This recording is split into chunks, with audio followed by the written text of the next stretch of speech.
Hello guys and welcome. In this video we are going to look at the analysis of round 2 to see how we performed. So if you look at our sales, or let's start with the emergency loan, none of the companies had emergency loan. In terms of sales, I had the highest of 217 million, closely followed by Chester, which was 124. No, Digby was the second one with the sales of 127. Then in terms of profits, we had the highest profit, although we were still investing in our company, of 8 million, closely followed by Chester, who had a profit of 5 million. I'm just giving you the overview of the top 2 or top 3. So for profit, the second one was Digby with 6 million. Then in terms of market share, I had a market share of 27.53, which was the highest, and the one who came close was Digby with 16.13. So it's like I had a market share of more than 10% my second competitor, because mine was 27 and Digby was 16.13. Then in terms of stock price, my closing price was 41.64, which was from a change of $8.73. The highest was Digby with 43, but I can assure you that I'm going to take over. I think I'll be the topmost in terms of stock price. Then in terms of market capitalization, I had the highest of 95. My market capitalization is 25 million. Then my book value per share is 29.46. Then my earnings per share is 3.82. Then in terms of bond market summary, in this round, it is also we have Chester and Ferris. They also did not take any bonds. So I think they are able to finance their company on their own means. So I know they know how they finance it. In terms of net income, I had 8,752, closely followed by Digby, which was 6,280. So this net income is just basically the profit or the loss. So for this case, all of us got profits. Then in terms of plant improvements, I used the most because I am investing in my capacity and my automation. So I had 30,200.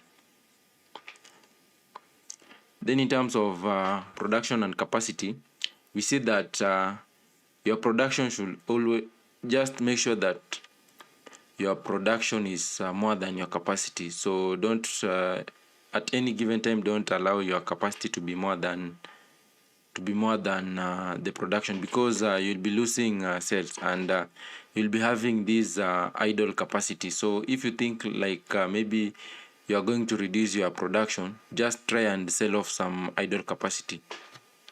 Now let's go to production information. Here are my products. Able is in the traditional market segment. I sold 2,100 units, inventory of 115 units. Then in terms of my contribution margin was 34%. Automation was 7. Eka in the low tech, I sold 2,550 with the unit inventory of 68. Then Adam, I had a unit inventory of 22. So these are just the production information of all the products in the market. So let's go to the individual segment and see how we performed. Here they are saying that ideal age of 2 has an importance of 47, price has an importance of 23, and ideal position has an importance of 21. Reliability has an importance of 9. So here, basically, if your age is closer to 2, you'll make more sales compared to those guys that have their age far away from 2. So if we look at my product able, we see that the first one is closer to 2.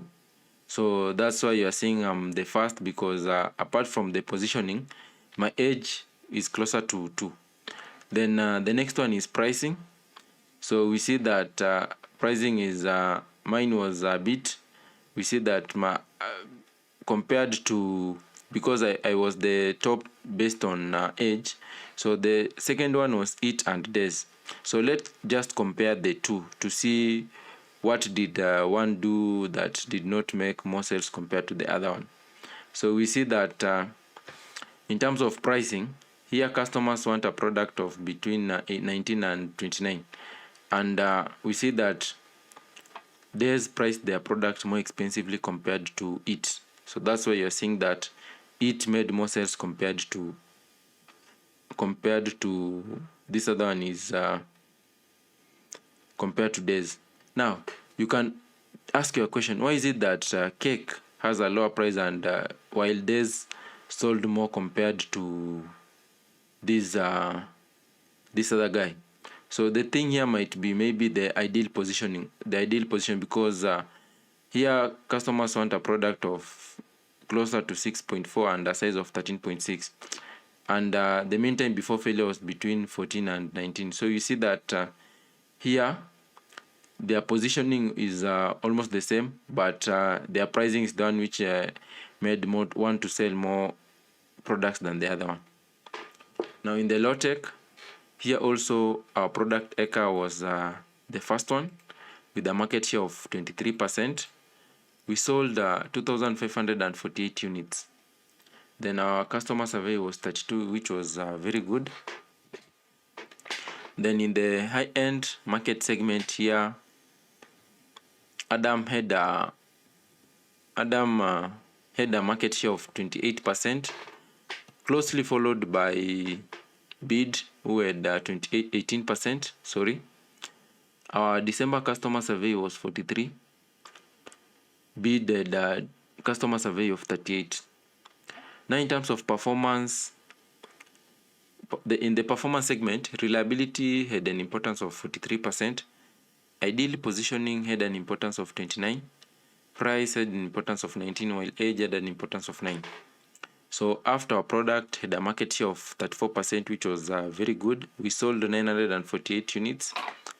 If you look at our customer survey, we had 50, because our customer awareness is more at 95, because we invested more than our competitors. Then our customer accessibility was 54. Then for size market segment, here also our product had a market share of 29%. We sold almost double the second person, because the second person sold 481. Us we sold 808, almost twice our sales. Now we have a promo budget of, we had 95% customer awareness and 71% customer accessibility. Then in terms of customer survey, we had 67. So that's it for the individual market segment. So let's look at the market share to see what is these are just graph visual representation of the units sold versus the demand chart. Also the market share, if you look at our product, these are in the traditional, we had the market not the highest, because Erie had the highest. Then in the low tech, we had the highest. I can see this one is the low tech, we had the highest. So if you just jump and look at size, we had the highest by a margin. Now let's look at this is the perception map. In the human resource, we added a new complement. That's why you see we are having 1,137 workforce. Closely, we're not even followed closely. The second one was Digby with 730. So we didn't give overtime. So the TQM has not opened, so that was my analysis for the second round.